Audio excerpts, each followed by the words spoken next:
Welcome Pradeep. I am so happy and so glad. अभी दिल्ली में बारिश भी हो रहा है और ये बहुत अच्छा वेदर भी है, जिसको मैंने क्लास में बोलता था जाके कि रोमांटिक वेदर हो रहा है। ठीक है। गुड और good evening sir. Good evening. सबसे इम्पोर्टेंट बात है कि मैं बता दूं, प्रदीप आईआईटी दिल्ली से मैकेनिकल डिजाइन में एमटेक कर रहा है। मैं प्रदीप से ही सुनना चाहता हूँ सारी बात। प्रदीप, तुम सारे इंफॉर्मेशन जो स्टूडेंट के लिए यूजफुल हो, ऐसे सारे इंफॉर्मेशन यहाँ पे बताओ। यस सर, सबसे पहले मैं अपना इंट्रो दे दूं सर। हाँ। My name is Pradeep Kumar Gupta and I have secured all India rank 362 in GATE 2020.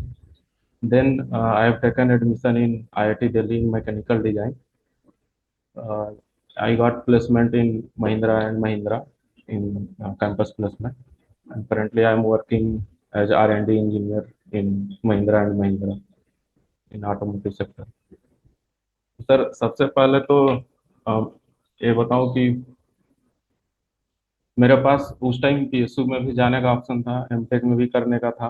तो जैसा हर कोई उस टाइम ऐसा बोल रहा था कि एमटेक में जाना, जाने के बाद 2 साल के बाद आउटपुट मिलेगा, एमटेक करके कुछ नहीं होता है। तो मैंने एमटेक में एडमिशन लिया और 2 साल पूरा प्रॉपर एमटेक किया आईआईटी दिल्ली से मैकेनिकल डिजाइन में। तो वहाँ पे बहुत सारा अपॉर्चुनिटी है, प्लेसमेंट वाइज बहुत सारा स्किल्स सीखने को मिलता है, एक नया पर्सपेक्टिव चेंज होता है बच्चे का। अगर आप बीटेक के बाद डायरेक्ट पीएसयू में चले गए तो वो चीज़ आप नहीं देख पाते हैं जो आप एमटेक करके या आईआईटी में जाके आईआईटी के बच्चों के साथ रहना, वहाँ के प्रोफेसर से मिलना, और खासकर वहाँ पे बीटेक के स्टूडेंट से मिलना, और एक टीचिंग असिस्टेंटशिप भी होता है। तो उसमें एमटेक वाले बच्चे रेगुलर उनको वीकली पढ़ाते भी हैं, लैब लैब अटेंड करते हैं। तो एक जो इन्वायरमेंट है और वहाँ का जो कम्पिटिटिव इन्वायरमेंट है, वो आप बीटेक के बाद अगर डायरेक्ट जॉब में जाते हैं तो वो आप मिस कर देते हैं।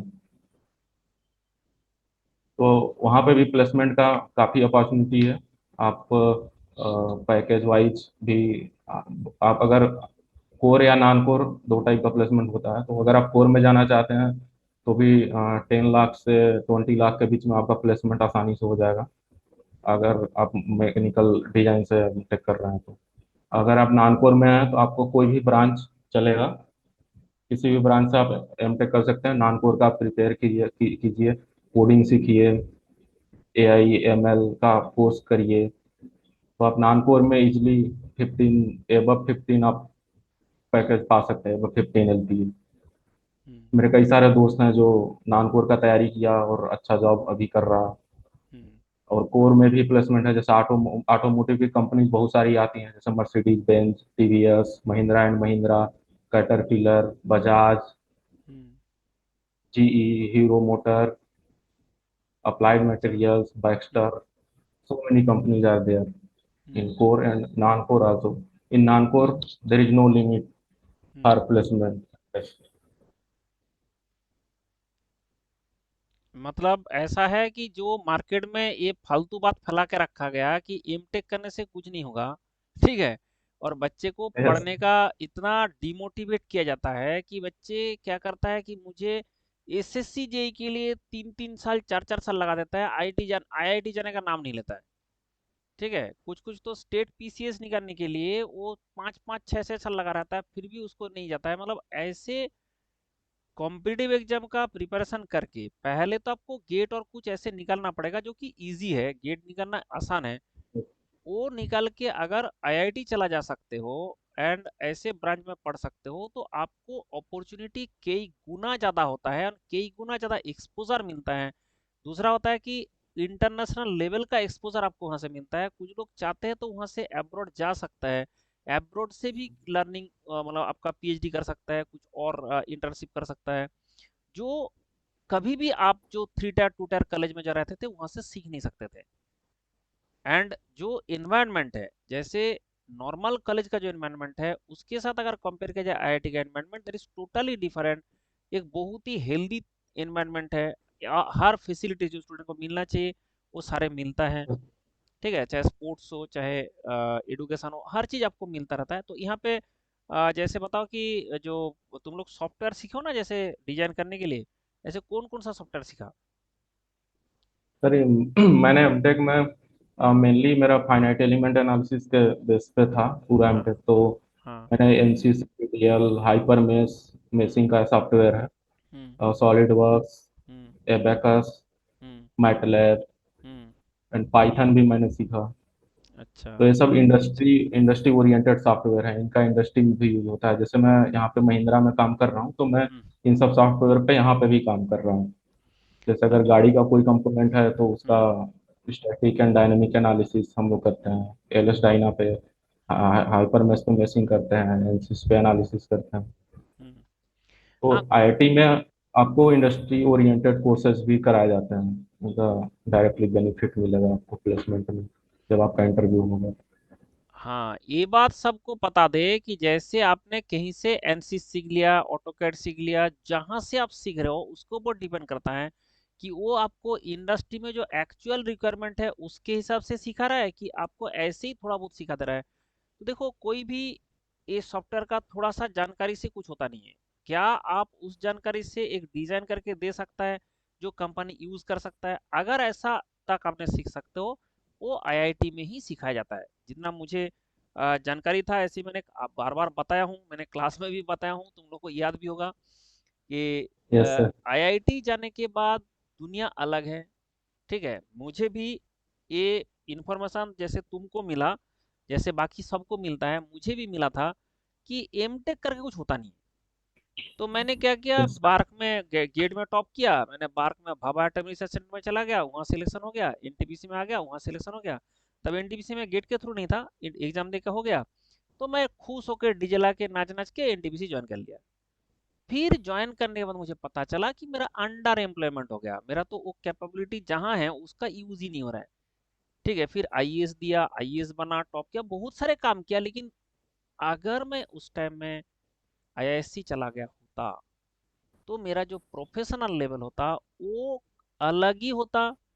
एंड आज के ज़माने में मैंने जो सारे बच्चे को पढ़ा पढ़ा के, कुछ लोग तो पढ़ना नहीं चाहता, उसको पकड़ पकड़ के पढ़ाना पड़ता है ठीक है, इंजीनियर ऐसे कम्युनिटी है, इसमें ज़्यादा बच्चे पढ़ना नहीं चाहता है, उसको पकड़ पकड़ के पढ़ाना पड़ता है। ये जो चीज़ करना पड़ रहा है, ये सब हमें नहीं करना पड़ता, हम अलग ही प्रोफेशनल लेवल में काम करते। एंड अलग ही लेवल का अचीवमेंट होता, अलग लेवल का वर्क होता, अलग लेवल का प्रोफेशनल लाइफ होता, वो सारे नहीं हो पाया। इसलिए मैंने सबको सबको बताया, तुमको भी क्लास में जब थे बताया होगा कि सर। यस एमटेक अलग चीज है। ठीक है, जब तुमने पीएसयू छोड़ के एमटेक का डिसीजन ले पाया, ऐसे बहुत ही कम स्टूडेंट ले पाता है, लेकिन जो ऐसे ले डिसीजन ले पाता है, उसका लाइफ स्मूथेस्ट लाइफ रहता है। पीएसयू जाने के बाद जो आपका लाइफ रहता है उससे ये अच्छा ही है, बेहतरीन है। एंड आपका जो पीआर बनता है, आपका जो एक आईआईटी का पूरा एलमनी एसोसिएशन मिलता है, that is very rich in world, not only in the country. ठीक है, क्योंकि मैंने सर।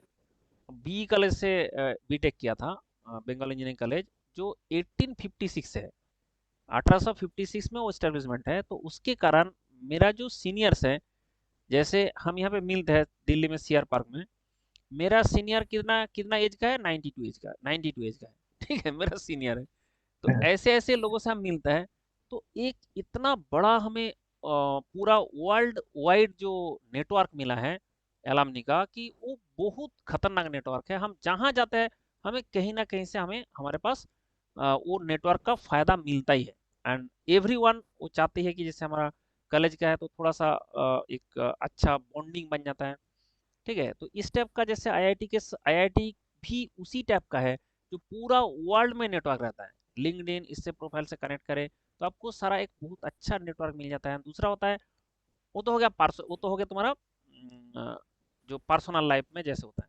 लेकिन दूसरा बात है प्रोफेशनल लाइफ में भी, आप जिस ऑर्गेनाइजेशन में काम करते हो, तो you are decision maker. Yes आप सर। उसमें जो टेक्नोलॉजिकल जो डिसीजन है, मैनेजमेंट का मैं नहीं बात कर रहा हूँ, टेक्निकली जो डिसीजन लेना है, यू आर डिसीजन मेकर। वो एक अलग ही मतलब क्या बोलते हैं, इनर सेटिस्फेक्शन आता है कि मैं ऐसे किया, मैंने इसका डिजाइन किया, मैंने इसका पहले प्रॉब्लम हो रहा था सॉल्व किया, ये अलग ही लेवल का आता है। और वो एक थ्रू आउट द लाइफ जो प्रोफेशनल लाइफ में आपको मदद करता रहता है खुश रहने के लिए। और पीएसयू में से चले जाओ, कुछ ऐसे जिंदगी कूलेस्ट है, ऐसे कोई दिक्कत नहीं है, लेकिन वहां भी वहां पे कोई ऐसे प्रोफेशनल लेवल का काम नहीं होता है। ठीक है। सर वहाँ पीएसयू सर ज़्यादातर काम मैनेजेरियल या टेक्निकल तो कम ही रहता है। तो आप बहुत ज़्यादा कंट्रीब्यूट नहीं कर पाएंगे और बहुत ज़्यादा खुश भी नहीं रह पाएंगे। आपकी लाइफ सेटल हो जाएगी, पैसे मिले मतलब पैसे मिलेंगे, आप खुश रहेंगे, लेकिन आपको लगेगा कि आपकी लाइफ सेचुरेट हो गई है, आपको हाँ, कुछ नया वर्क नहीं मिल रहा है सेम टू सेम। एकदम एकदम। वहां पे जाने के बाद जो सबसे पहले मैंने भी गया, कोई टेक्निकल काम में हमारा कोई कंट्रीब्यूशन नहीं है। जो काम है सिर्फ मैनेज करना होता है। ठीक है। जो डिजाइन है वो सारे बाहर से होके आता है। ठीक है। हमारा कंसल्टेंट रहता है, वो लोग डिजाइन करके देता है, हम लोग सिर्फ उसको इम्प्लीमेंट करते रहता है, ये कर दो वो कर दो, बस इतना ही हमारा काम है। और उसके बाद जो जब तुम रिस्पॉन्सिबिलिटी नहीं लोगे तो तुम्हारे पास पावर भी नहीं आएगा। तो थ्रू आउट द लाइफ आप पावरलेस रहेंगे। ठीक है, क्योंकि तुम्हारे पास यस। रिस्पॉन्सिबिलिटी नहीं है, और जब रिस्पॉन्सिबिलिटी नहीं है तो पावरलेस ही रहेंगे ना। एक बहुत बड़ा प्रॉब्लम का विषय है। इसलिए जितना भी बंदा का दिल है कि मैं पढ़ना चाहता हूँ, मैं सबको यही सजेस्ट करूंगा कि एक बार जिसको आईआईटी में ऑप्शन मिले। लेकिन एक दूसरा स्टेटमेंट मेरा है, सब हर वीडियो में मैं बताया हूँ, आईआईटी वही जाए जिसको पढ़ना है। आईआईटी कभी वो यस। ना जाए जिसको वहां पे जाके प्रिपरेशन करना है।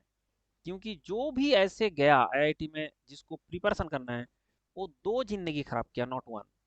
एक अपना, जो आईआईटी में सीजीपीए खराब ला के आपका आपको अंडर, क्या बोलते हैं उसको, कुछ बोलते हैं ना, अंडर कुछ परफॉर्मर। ठीक है। Under perform. हाँ, आप जो है अंडर परफॉर्मर बनाओगे वहाँ का, जिसके चक्कर में आपका नौकरी मिलना भी मुश्किल है, और बाद में फ्यूचर में भी होता है कि भाई वो अंडर परफॉर्मर हो तुम। दूसरा होता है कि आप इतना वहाँ पे काम करना पड़ता है, क्लास करना पड़ता है, लैब करना पड़ता है, असाइनमेंट करना पड़ता है, उसके बाद आपके पास उतना टाइम नहीं होता है कि ढंग से आपका प्रिपरेशन हो जाए। उसके कारण जो पहले 24 आवर्स लगा के आपने जो परफॉर्म किए थे, उसको अगर दिन में 2-3 घंटा लगा के परफॉर्म करना चाहते हो, होता नहीं है। फिर उधर से भी आपका हाथ धो बैठते हैं। तो दोनों तरफ से बंदा का अपना जिंदगी खराब होता है। फिर वो एक और जिंदगी खराब किया, क्योंकि जो एक सीरियस कैंडिडेट था जिसको सही में आईआईटी में पढ़ना था, वो उसका सीट खा गया। तो इसलिए मैंने सीधा सबको बताता हूँ, अगर आईआईटी आईआईटी जा रहा हो तो आपको पढ़ना है, आपको फिर ये नहीं देखना है पीएसयू जाऊंगा, ये जाऊंगा, वो जाऊंगा। अगर आपको नहीं जाना है, नहीं पढ़ना है, तो फिर आईआईटी मत जाओ, आपका बाकी का सीट खराब मत करो। ठीक है। तो this is my standard guidance. And तुमने सबसे अच्छा एक नजीर, मतलब एक क्या बोलते हैं, एग्जाम्पल सेट कर दिया कि पीएसयू तो तुमको तब भी मिल रहा था। ठीक है। आईआईटी जाने से पहले ही तुमको मिल रहा था, ये नहीं कि आईआईटी जाने के बाद प्रयास करने का जरूरत था। तो आईआईटी जाने से पहले जो ये जानकारी लेके कि मैं जहाँ जा रहा हूँ उसका जो प्रोफेशनल लेवल है उसका है, वो अलग ही लेवल का आएगा। एंड आप जो नॉट ओनली एंट्री वाला का मैं बात कर रहा हूँ, जैसे लोगों को सिर्फ पे पैकेज देखता है, आज मुझे क्या मिल गया, कैंपस प्लेसमेंट में कितना पे पैकेज मिल गया।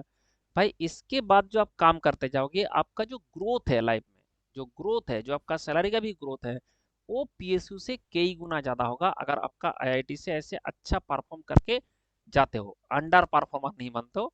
वहां पे अंडर परफॉर्मर वही बनता है जो प्रिपरेशन करता है। नहीं तो अगर वहां पे जाके पूरा टाइम लगाए, पूरा अपना जो पूरा एनर्जी लगाए, तो वो कभी अंडर परफॉर्मर नहीं रहता है, वो हमेशा अच्छा परफॉर्मर ही रहता है। क्योंकि एनवायरनमेंट ही ऐसा है, सब कुछ गाइड आपको मिलता है, तो उसके कारण कोई अंडर परफॉर्मर होने का चांसेस ही नहीं है। लेकिन होता क्यों है ना, होता है कि वो प्रिपरेशन करने के चक्कर में दिमाग को डाइवर्ट कर दिया, दोनों तरफ चलने, और दोनों तरफ से डूब जाता है। तो इस टाइप का कांड कोई ना करे, जिसको पढ़ने का जाना है वो एकदम फुल एनर्जी ऊर्जा लेके जाए। नौकरी का टेंशन तो बिल्कुल ना ले, नौकरी आपको पक्का मिलेगा, नौकरी आपको 100% मिलेगा। एंड नौकरी का टेंशन लेता ही कौन है, आईआईटी जाने के बाद तो भाई मुझे जो नॉलेज है वो बढ़ाते रहो, आपका प्रोफेशनल लेवल बढ़ाते रहो, नौकरी आपने आप आएगा, उसके लिए क्या चिंता करना है, उसके लिए क्यों टेंशन लेना है। जो प्रोफेशनल लेवल है उसमें इंप्रूव करने का जरूरत है। एंड जितना भी कैंपस है, मैंने जो गया हूँ, ब्यूटीफुल कैंपस, जैसे मैंने बहुत अच्छा, मुझे याद है क्योंकि मैं जिया सराय में पढ़ाने जाता था। ठीक है। जिया सराय में पहले पढ़ाने जाता था, तो कार रखने का जगह नहीं मिलता था मुझे। तो सीधा जुगाड़ होता था कि उसमें आईआईटी के अंदर में कार पार्क करो, फिर बाहर आ जाओ। ठीक है। तो बाद में बाद में मना कर दिए थे। तो ऐसे ऐसे मंडल का जुगाड़ तो होता ही है। तो ऐसा है कि तुमको दिल्ली के अंदर में जहां भी जाओगे कार पार्किंग भी नहीं मिलता है, और यहाँ पे एम्पल अपॉर्चुनिटी रहता है, एम्पल स्पेस रहता है, जहाँ पे हम बिंदास गाड़ी खड़ा करके आ जाते थे। फिर बाद में वो लोग मना कर दिया था नहीं चलेगा। ठीक है, मैंने बोला ठीक है नहीं आएंगे। तो ऐसे ऐसे है कि वहाँ पे रखते थे, फिर उधर से हमने जीएसआरए में पढ़ाने आ जाते थे। तो ये सब जो चीज़ें मैं बता रहा हूँ कि जिस लोकेशन में भी है आईआईटी, वहाँ पे बेस्ट जो फैसिलिटीज़ हैं वो स्टूडेंट को प्रोवाइड किया जाता है। और इस लेवल का फैसिलिटी प्रोवाइड करने के बाद अगर बंदा इधर उधर सोचते रहे तो क्या होगा। और ये तो सबसे पहले दिमाग से उतार दो कि एमटेक करके कुछ नहीं होगा, ये दुनिया का सबसे घटिया सलाह है। ठीक है, वो सबसे घटिया सलाह आपको मिलता है। और जो एक बार आईआईटी गया उससे पूछो, जो एक बार आईआईटी जाके कुछ काज कर रहा है उससे पूछो, वो लोग बोलेगा भाई यही तो सबसे पहले आना था, हमने आने में देर कर दिया। ठीक है, अगर हम और 1 साल 2 साल पहले आ सकते थे और हमने हमारा लाइफ में और जल्दी सक्सेस मिल गया होता। प्रदीप यस बताओ। सर, मैंने 12th के बाद भी आईआईटी का प्रिपेयर किया था, तो उस हम्म। टाइम मेरा हो नहीं पाया था अनफॉर्चुनेटली। हम्म। तो मेरे दिमाग में कहीं ना कहीं था कि मुझे आईआईटी में जाना है। तो अच्छा। अगर पीएसयू में मैं नहीं गया, हम्म। हम्म। जो भी रीजन हो उसके, तो हम्म। मैं अपने आप को इस समय बेटर जगह पे ही फील करता हूँ ओवरऑल, नहीं कि नहीं, पीएसयू तुम में न बेटर जगह में जाकर मैंने हो, अच्छा अच्छा बेटर जगह में डिसीजन ही मैंने हो। लिया है। ऐसा नहीं, बेटर जगह में फील करता हूँ, क्योंकि बेटर सर जगह मैं में ही यहाँ हो। पे यहाँ पे जो मैं अभी काम कर रहा हूँ ना, तो हम्म। उस काम का एक इनर सेटिस्फेक्शन है। हम्म। जैसे मैं इलेक्ट्रिक व्हीकल पे काम कर रहा हूँ, हमारी टीम जर्मनी गई हुई है, मुझे भी जर्मनी जाने का भी मौका मिलेगा। तो वहाँ अच्छा। जर्मनी ऑलरेडी रिन्यूएबल सेक्टर में इलेक्ट्रिक व्हीकल में बहुत आगे है, तो हम लोग अच्छा। वहाँ से टेक्नोलॉजी से फिर यहाँ आके कंट्रीब्यूट करते हैं। अच्छा। तो अगर देखो। किसी बंदे की रैंक रैंक जैसे अगर नहीं आ रही हो, हम्म। लाइक 1000 से अब हर साल आ रही हो, डेट में हम्म। थोड़ा सिली मिस्टेक हो जाता है, रैंक नहीं आ हम्म। पाता है, हम्म। उस बंदे को अगर एमटेक में एडमिशन मिल रहा है, ओल्ड आईआईटी मिल रहा है और अच्छा अच्छा ब्रांच मिल रहा है, जैसे आईआईटी दिल्ली में मैकेनिकल डिजाइन और अप्लाइड मैकेनिक्स एवरग्रीन ब्रांच है, हमेशा 100% प्लेसमेंट होता है। हम्म। तो अगर आपको मैकेनिकल डिजाइन नहीं मिला, 1000 से 2000 के बीच में अगर आपकी रैंक है, तो आप अप्लाइड मैकेनिक्स में एडमिशन ले सकते हैं, और हम्म। बहुत ही अच्छा अपॉर्चुनिटी, सेम मैकेनिकल डिजाइन के इक्वल अपॉर्चुनिटी मिलती है उसमें। अच्छा। तो आपको श्योरली जाना चाहिए एमटेक में। एमटेक करने अगर आप हर साल प्रिपरेशन करने में इतना टाइम देने से अच्छा आप एमटेक कर लो। R and hmm. डी में आपका प्लेसमेंट हो जाएगा किसी अच्छी कंपनी में, और हम्म। ग्रोथ रेट भी ज़्यादा रहेगा। आप 5-10 साल बाद अपने आप को देखोगे तो आप बेटर जगह पे ही पाओगे as compared to PSC. Hmm. Very good, ये आपने जो इनपुट दिया बहुत 100% परफेक्ट है। एंड मैंने भी यही बात बताता रहता हूँ स्टूडेंट को, लेकिन सुनने का क्या होता है कि मैंने बता दिया, फिर दूसरा कोई बता दिया नहीं एमटेक करके क्या होगा। ठीक है, अब जैसे वो फिर भटक जाता है। तो ऐसे जो जैसे स्टूडेंट है, जो लोग सही में वहाँ पे है, जैसे प्रदीप है, ऐसे तो ये लोगों से बात करने से, इन लोगों से सलाह लेने से आपको जिंदगी सुधार सकता है। इसलिए मैं इसलिए इनवाइट कर रहा हूँ कि एक बार आओ, और एटलीस्ट अभी तो टेक्नोलॉजी के हिसाब से हम किसी से भी कहीं से भी बात कर सकता है, कहीं से भी हमारा यस सर। थॉट एक्सचेंज कर सकता है। तो इसके कारण डिजिटल। मैंने इसी का सहारा लिया। एंड कभी आना, हमने दिल्ली में ही है, मैंने भी मेरा स्टूडियो नोएडा में है, यहाँ पे आओ कभी मिलते हैं। ठीक है, फिर जो यस। बाकी जो स्टूडेंट है उसका भी गाइड करते रहो, जैसे कुछ कुछ स्टूडेंट बोलेगा कि हमसे बात करना है तो मैं तुमसे कनेक्ट कराऊंगा, थोड़ा गाइड कर देना। ठीक है, चलो बहुत ओके अच्छा लगा। सर। तुम स्टूडेंट के लिए क्या बताना चाहते हो, थोड़ा सा आपका tips, your tips for the students बताओ। सर पॉजिटिव रहें, और आपका जो एक आप हमेशा बोलते हैं खुश रहें, मेहनत करें और आगे बढ़ें। जो अपॉर्चुनिटी मिल रही है उसका अच्छे से वो यूटिलाइज करें, यस यस और yes. Keep hard working, be happy. हाँ, चलो बहुत अच्छा रहा। And thank you very much, खुश रहे। And world is too small, will meet again and again. ठीक है, bye bye, thank you take sir. Care, take care, खुश रहो।